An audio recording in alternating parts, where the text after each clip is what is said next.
Many people think coaching is telling people what to do.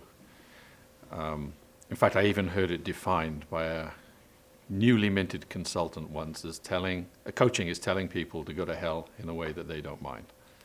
Not that I agree with that, but I was intrigued. I think telling people what to do, giving them advice, is a very important tool for a coach, but it's not the only tool. And I think we get caught up in it because we're all educated on that model, that performance is equal to our capacity plus whatever knowledge we can acquire. And if that was true, we could all read the book and we'd all be champions. So there's obviously more to it. But it is a useful tool for a coach, and it's very powerful, I think, when you get 4 particular conditions present. One is that the coach has the right knowledge, the accurate knowledge to tell somebody. Another one is that they're good at communicating that knowledge so that it will capture the attention, the interest of the performer. We've all had teachers in school who were brilliant in their subject, but awful as teachers because they couldn't hold our attention. And then the fourth one is that the performer has enough experience and enough awareness to be able to do something with that knowledge. If you get all 4 of those conditions present, then I think telling is a very powerful way to be helping people.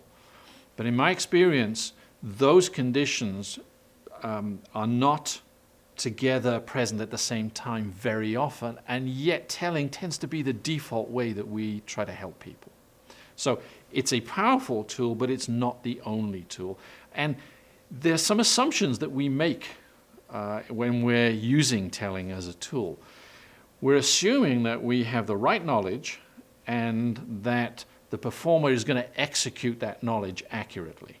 Now, if both of those are true, they'll get a result, but the downside, that looks pretty good, they get the result. The downside is it creates a dependent relationship because we gave them such great advice, they're going to come back for more because we're so good at giving the advice.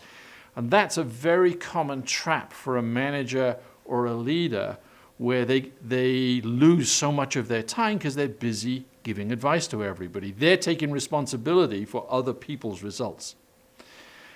Second category, if you like, is what if we got great advice but the performer doesn't execute it very well? We're not going to get the result, but the performer's going to blame the coach.